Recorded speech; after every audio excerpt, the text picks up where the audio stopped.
When you picture an artist in your head, you may have an image of the starving artist character who sacrifices monetary gain for their own art. However, after looking at some cartoonists, it turns out that that's actually the opposite. Today we're going to look at some of the richest cartoonists in the industry and answer the extremely shallow question, who has the most money? Some rules for this list: we're going to be focusing on cartoon creators. If we did just cartoonists, we would be stuck with basically saying, obviously, that Walt Disney made the most money. He's the highest paid cartoonist, and that's kind of obvious. So I thought we'd go a little deeper. These are the richest cartoon creators. Another disclaimer, guys, we can't be 100% right all the time. These are always rough estimates of their net worth based off of research online. I don't actually know how much money these people have. Again, so don't come at me if you're Matt Groening and I got you wrong. Let's just get started. Starting us out towards the bottom of the list, we have J.G. Quintel. J.G. Quintel is a young cartoonist who created the extremely popular Regular Show, a Cartoon Network staple. On top of Regular Show, he was working on developing and creating the TBS animated series Close Enough, though that seems to be stuck in production hell at the moment. We haven't heard a lot about it. Regardless, J.G. Quintel is sitting pretty with a net worth of approximately $1.6 million. What about another incredibly popular Cartoon Network show, Adventure Time? Adventure Time was extremely popular and has become super culturally relevant, on top of proving to be a very large cash cow. And to find that out, we'd have to look at the show's creator, Pendleton Ward. Not only did Pendleton Ward create Adventure Time, but he also created the online web series Bravest Warriors, which is still running. Pendleton Ward still only has a net worth of $2 million. Now, if that sounds a little less compared to how big Adventure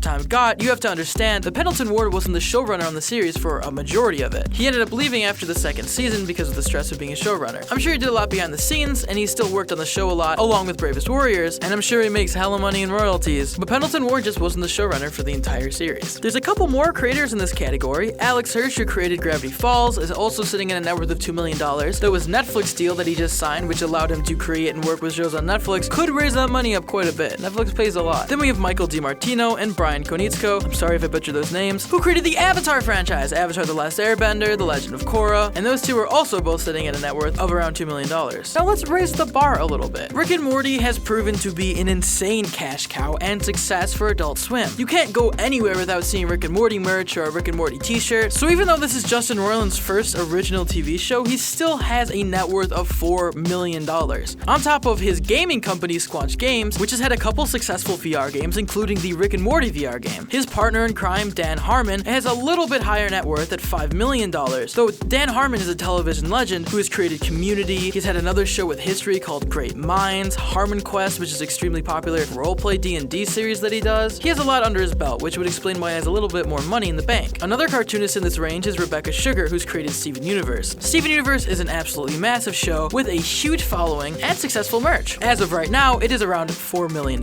Oh, do you think this is the top? Nope, there are cartoon creators who are making way more money. Loren Bouchard, I might have butchered his name, very funny pun, the creator of the widely successful Fox sitcom Bob's Burgers, is sitting in a net worth of around $8 million.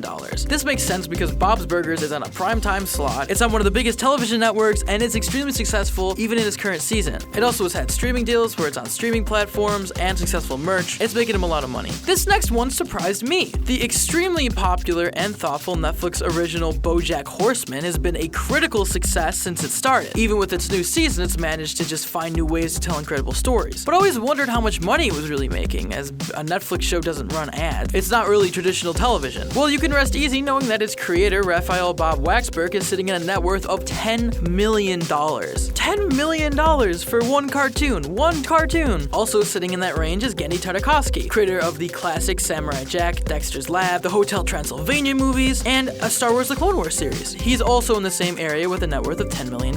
So we've talked about the creators who have made a couple of shows, and they have a good amount of wealth under their belt, but now we're stepping into the rich part of the neighborhood. These are people with cartoon empires. And starting right off, we have the man, the myth, the legend, Butch Hartman, creator of Fairly Odd Parents, Danny Phantom, Tough Puppy, Bunsen is a Beast, and the newly created streaming platform Oaxis. Butch Hartman has made his fortune in cartoons with a net worth of around $50 million. That seems like a lot of money, but just look at how many shows this guy made. He's a hard worker. The money definitely came from somewhere. Next up, we have an absolute cash cow, maybe the one that defined cartoon cash cows as a thing, SpongeBob SquarePants. Not only was SpongeBob SquarePants extremely critically acclaimed and very popular ratings-wise, it also launched a massive toy chain that had SpongeBob and his friends appearing in everything from backpack backpacks to like tennis rackets. SpongeBob merch is everywhere. It still is everywhere. It was everywhere, which earned its creator, Steven Hillenberg, quite a fortune. Steven Hillenberg has a net worth of around $100 million.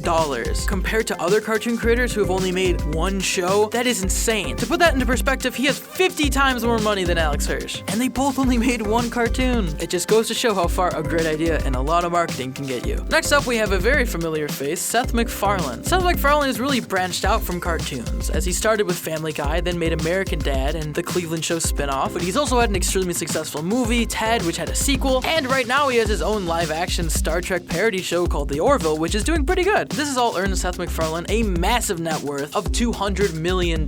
So you're looking at these people and you're thinking, $200 million. What cartoon creator could have more than $200 million?